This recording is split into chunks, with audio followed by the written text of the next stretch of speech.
Halo Sobat Joker, kembali lagi bersama saya Jelas Joker yang akan mereview beberapa saham yang layak menarik untuk kita pantau untuk besok dan juga pergerakan ISG yang bullish pada hari ini.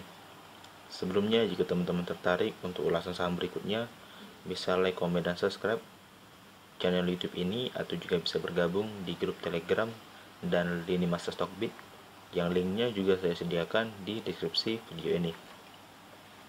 Langsung saja kita akan mengulas saham-saham dalam ISG. ISG hari ini ditutup dengan cemerlang ya. Break area sideways-nya di rentang 6104 sampai 5947 dengan volume yang cukup baik. Secara volume trend, ISG MACD-nya menandakan bullish dengan balok bar yang cukup besar dengan potensi kelanjutan di minggu depan masih mungkin berlangsung. Area supply lanjutan ada di 6149. Jika mampu melewati area tersebut, maka bullishnya akan diuji kembali di area 6364. Selama area ini masih belum di break ya, break on bullish, saya pikir untuk pullback masih bisa berlangsung ya untuk composite. Secara RSI memang momentumnya sudah menandakan akumulasi. Bagi teman-teman ya, saya pikir indeks yang mendukung, kalau kita dari lihat komoditi, ada indeks transportasi, ada indeks BUMN, ada indeks finance yang menjadi pelopor ya, pelopor pergerakan ISG menjulang. Ada juga dari ISG indeks energi juga cukup bagus. Jadi saya pikir ya, selamat cuan bersama untuk teman-teman Sobat Joker yang hari ini juga performance-nya cukup baik ya. Kita ada copet-copet di waran juga, ada di induk warannya juga, sangat-sangat bahagia saya pikir bagi teman-teman. Oke, kita akan mengulas saham yang pertama yang layak kita pantau. MTEK sudah saya instruksikan semalam dan tadi pagi juga untuk beli. Ketika teman-teman sudah beli, saya pikir sudah profit ya. Area beli yang saya sarankan ada di 2470 sampai 2450 dengan open dan low-nya itu sama ya. Saya pikir teman-teman sudah dapat poin di saham MTEK. Bagi teman-teman yang masih mengoleksi di area 2400, sekarang sudah floating profit kembali ya, sebesar 7-6%. Saya ucapkan selamat. Kenapa? Karena saya pikir konfirmasi dari bearish divergence ini akan lanjut sampai ke area 2200 sampai 2100. Secara momentum, akumulasi sudah dimulai. Secara volume juga cukup besar, dari 3 hari sebelumnya mampu di break 3 bearish shoulder ini dengan satu candle besar. Dengan saya pastikan ini adalah format Morningstar ya, dengan volume yang cukup bagus. MACD bearish, volume barnya sudah mengecil, berarti sudah ada pertanda distribusi volumenya sudah mulai melemah. Bagi teman-teman yang sudah ambil saham MTEK, bisa hold sampai area 2680 sampai 2640 merupakan area supply yang harus diuji kembali dan kemungkinan akan menuju ke area TP kita, yaitu targetnya di 3000 sampai 3090. Baik, saham selanjutnya ada saham MLPL yang cukup menarik. Lagi-lagi tersentuh kembali di area demand-nya, yaitu di area 645 sampai 630. Bagi teman-teman yang tertarik untuk saham MLPL, bisa buy on weakness di 630 dengan entry di atas lot 635 atau di pas di lot entry-nya di 630 juga bisa. Secara momentum sudah mengalami volume trend distribusi sudah mulai melemah. Bisa kita artikan maka proses distribusi ini akan mulai cenderung lebih sedikit di hari-hari berikutnya. Memang ada potensi bearish divergence dengan area pembelian terakhir itu di 575 sampai 560. Tetapi jika area demand yang pertama ini dapat dijaga selama tidak break area 630, saya pikir MLPL tidak akan sampai ke area 575 sampai 560. Selanjutnya ada saham BABP yang cukup menarik hari ini karena broker EP melakukan akumulasi cukup besar pada hari ini yang sangat berbeda ya dari hari-hari biasanya. Maka saya pikir ya, broker EP sudah melakukan akumulasi cukup besar. jika kita lihat volume hari ini itu sangat kuat ya, sangat kuat hari ini dengan diberikan ya doji, saya pikir ya, doji dengan masuk di area supply di 356 sampai 340, hanya mampu sampai di 380 yang merupakan area jualan kita sesuai dengan target ya. Bagi teman-teman yang ambil saham BABP sudah floating profit, saya pikir, karena ini rekom sore tadi ya hampir 14%, 16% saya pikir di saham BABP. Jika kita lihat secara log summary cukup besar, EP masih akumulasi dengan broker BCA Sekuritas juga melakukan akumulasi, sedangkan yang melakukan distribusi dari broker YU, YB, GR dan lain sebagainya. Dengan posisi di 360 sebesar 12,1 miliar per hari ini, saya pikir posisi EP masih cenderung di atas. Tetapi jika kita ambil dari tanggal 30 Juni, broker EP berada di area 336.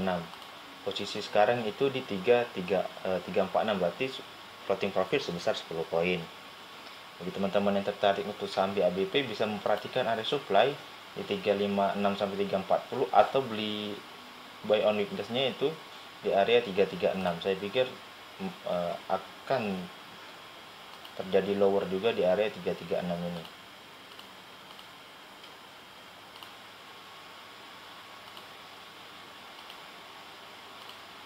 Saya pikir juga saham BABP cukup menarik beberapa hari ini dengan potensi upside-nya yang cukup kuat ya. Selama bandar EP dari MNC Sekuritas melakukan akumulasi, saham-saham MNC Group masih menarik. Selanjutnya ada saham energi yang cukup menarik hari ini, ada saham Indika Energi atau INDI yang mampu ya sesuai dengan area target kita itu sampai di 14.30. Jika teman-teman entry di 13.25, maka teman-teman sudah floating profit. Saham mining sudah saya bahas sebelumnya di hari Jumat lalu. Ulasannya saya berikan di tanggal 16 Juni ya. Bagi teman-teman yang sudah floating profit, selamat di saham Indika Energi. Dan kita juga sudah cukup cuan ya. Ada beberapa yang menarik juga, ada PTBA, saham-saham energi yang cukup naik ya, ini naik 5%. Ada Harum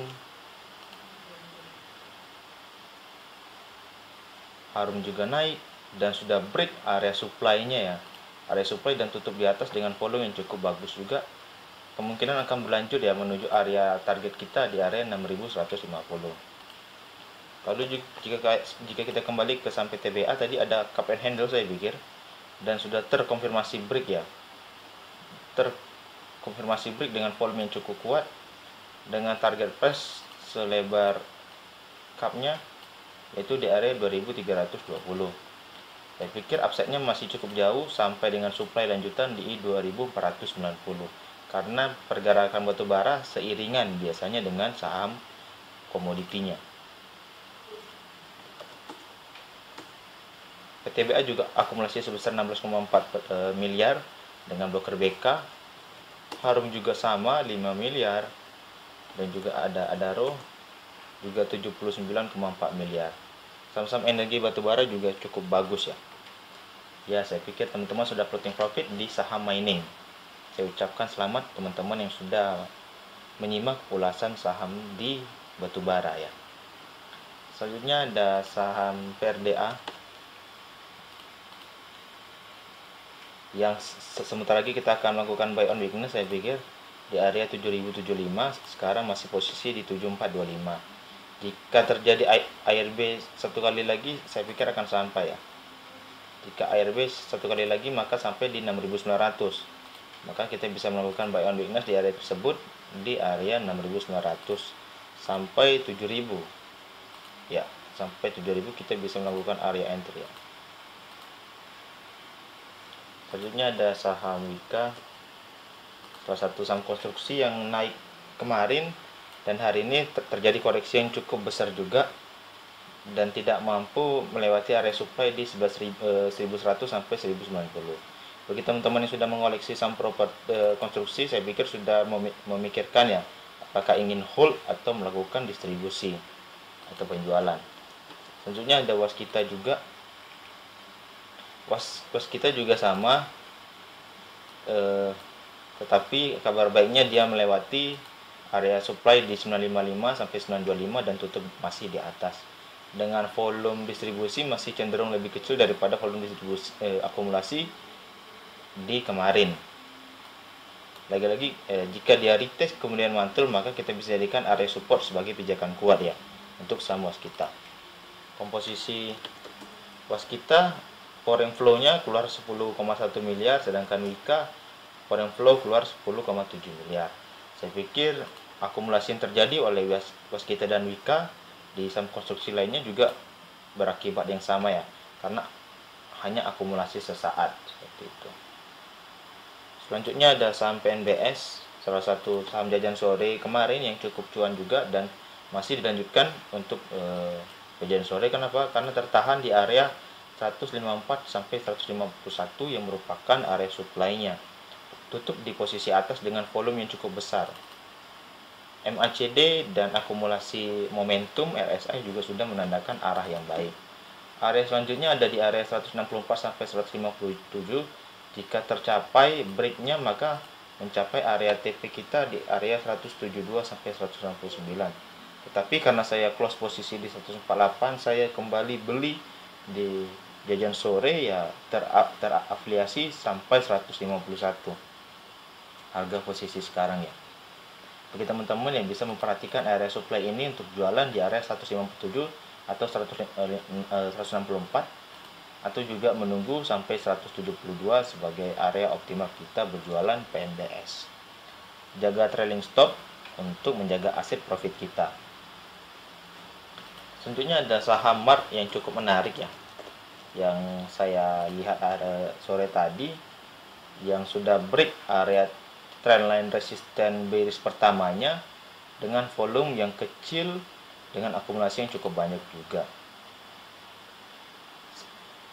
MACD sudah hampir menuju arah 0. Saya pikir akumulasi ini sudah dimulai ya. Kenapa? Karena di sini ada bearish divergence yang cukup kuat. Saya pikir akumulasinya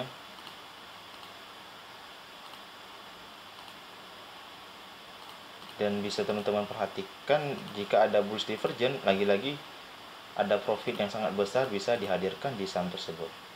Dan sudah diretest sekali dengan volume yang besar dan volume distribusinya tidak sesuai dengan akumulasi per 21 Juni. Jika kita lihat Mart per 21 Juni, akumulasinya masih dilakukan oleh YP, ZP, dan distribusi dilakukan oleh YP dan GR. Posisinya di 936 dan 920. Sekarang posisinya itu close di 915, berarti 930 dan 940 berarti berada di atas. Posisinya tidak mungkin seorang bandar itu menjual posisinya dengan kerugian, karena yang di manajemen ini adalah uang sekuritas. Tidak mungkin dia berjualan di posisi rugi. Dan juga ada insight terbaru, ada potensi double bottom dengan break di area dan pola double bottom ini saya pikir akan berpotensi jika dia break di area 960 dengan target profit. Jika kita lihat dari lebar bottomnya sampai di 1060 dan kita lihat sejajar dengan supply-nya. Jadi sangat menarik untuk saham Mart, kita layak pantau besok ya. Sekian dulu untuk ulasan saham yang saya berikan. Jika teman-teman tertarik untuk ulasan saham berikutnya, bisa like, komen, dan subscribe channel YouTube ini, atau juga bisa bergabung di grup Telegram dan lini masa Stockbit yang linknya juga saya sediakan di deskripsi video ini. Saya ucapkan terima kasih.